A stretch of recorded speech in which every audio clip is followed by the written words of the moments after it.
Let's get into today's news and rumors around the Seattle Seahawks. Bobby Wagner, one of the best in the biz.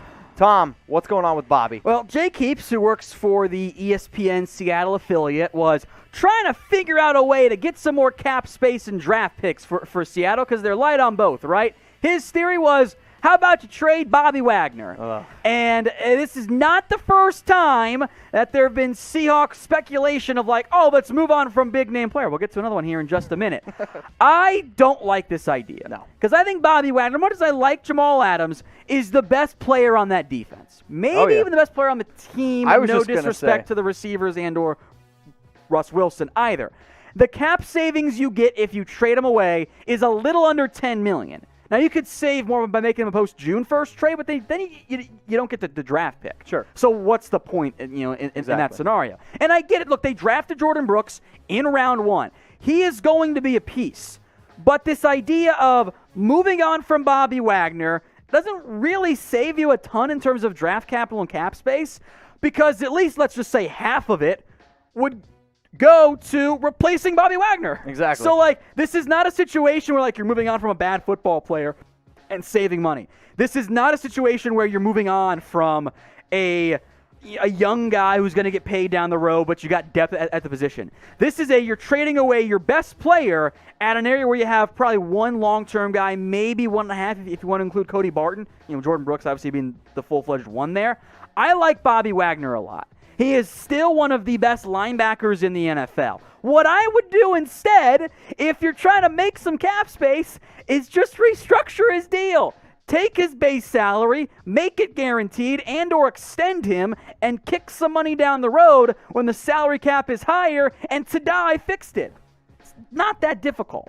Really. All right. So should the Seattle Seahawks keep Bobby Wagner? Y for yes or type N for no? I think it sounds like Tom and I are both in agreement. We're both going to be typing our Ys for yes. It's hard to replace a guy like Wagner because so much what he does, not just on the field. You ask any Seahawks player, he's definitely the leader on both sides of the football. I would guarantee people are looking towards him. So Y for yes, N for no. I think we're both in agreement that, yeah, you're going to keep Bobby Wagner. All right, how about this? So should the Seattle Seahawks dump Tyler Lockett? I don't mean to laugh out loud, but SB Nation, shout out to them, because what do you always say? They take the trash out every single day, not just once in a week? I think that was your line, actually. Was it? I think you're trying to give me credit for something you said. I don't know. I'm pretty sure that was your line. Tyler Lockett, since getting paid by Seattle, has been a really, really, really good football player. Correct. And we're kind of right back to where we were with the Bobby Wagner discussion. Namely, I am begging everybody out there, please stop trying to dump the good players. I get it. You're worried about cap space, and Shane Waldron might not have a role for Lockett. Okay, we're just making shit up now if that's the case. Let's be honest here. Shane Waldron, if he's smart, he's going to be like, oh, yeah, Tyler Lockett. I love that guy. He's awesome. Let me keep him and DK Metcalf and go find some wide receiver help instead of like, I'm just going to dump this receiver to save some money and then also have now a glaring need opposite DK Metcalf. Yeah. Again, I don't like the idea of trying to fill other needs, potentially, of course, by creating another one. That's what you would do if you were to move on from Tyler Lockett. If you are worried about the money side of it, I understand. You know what you should do, Mitch? Extend Tyler Lockett. He's got 1 year left on his deal. He is 28 years old. Yeah. He is still in his prime. Extend him, roll with Lockett, roll with DK Metcalf, and once you extend him, go find a better third receiver anyway. Like, the idea of, we have to change the receiver room to make it better, which I agree with, the solution there is not, let's move on from a top 20 receiver, like easily top 15. One of the most underrated receivers in football. Somewhere in that range. So at that point, keep Tyler Lockett. This is not that difficult. You're creating problems by trying to save money and be cheap when you're trying to win games right now. You're not rebuilding.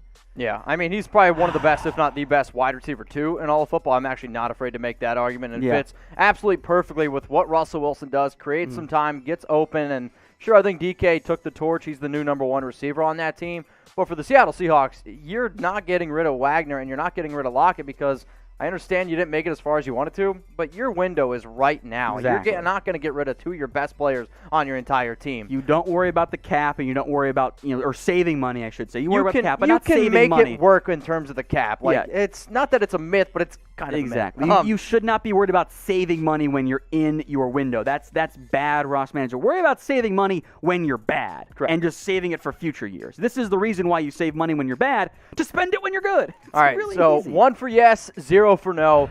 Should Seattle add another wide receiver? I'm always going to type my 1 for yes because I do think that you can add a little bit more pieces there. And deep down, they wanted to have another receiver. I won't mention his name, who Josh they were Gordon. hoping to be able to have, but unfortunately, it didn't work out for him. So I'm a big believer that, yes, they did ultimately want to have another receiver. They will find out a way to get another one. I'm going to type my 1 for yes. Are you going 1 for yes or 0 for no? I'm going to go 1 for yes. I'm going to try to find somebody else to help me fill that role, that wide receiver 3 role. NFL news here on J.J. Watt and what exactly is his future. So there was a report that Watt could be done in Houston. Tom, what's the latest going on around Watt, and could we see another star player from the Texans be thrown into all these trade rumors? I think there will be trade rumors around J.J. Watt, and where things are very difficult to determine like what's most likely right now is that if Houston was trying to win football games with Deshaun Watson, they'd probably keep J.J. Watt. Yep. I think at some level, probably at the ownership level, although who knows, Cal McNair is not doing a good job. Probably wants to do right by J.J. Watt. Sure. Like, Watt's not out here publicly asking for a trade, but he's aware of the rumors and spent some time drinking down in Mexico. Good for you, J.J. That's what I would do too.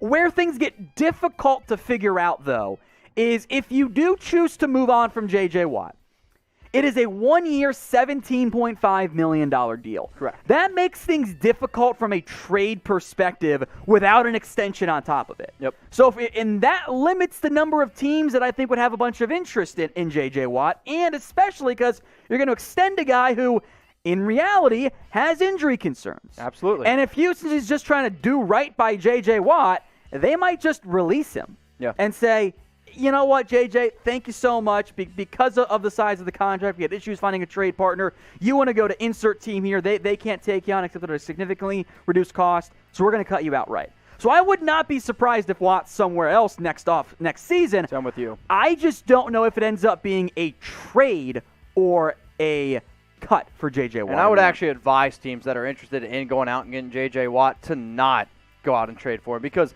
if they do try to move on, the Houston Texans, that is, they save that 17.5.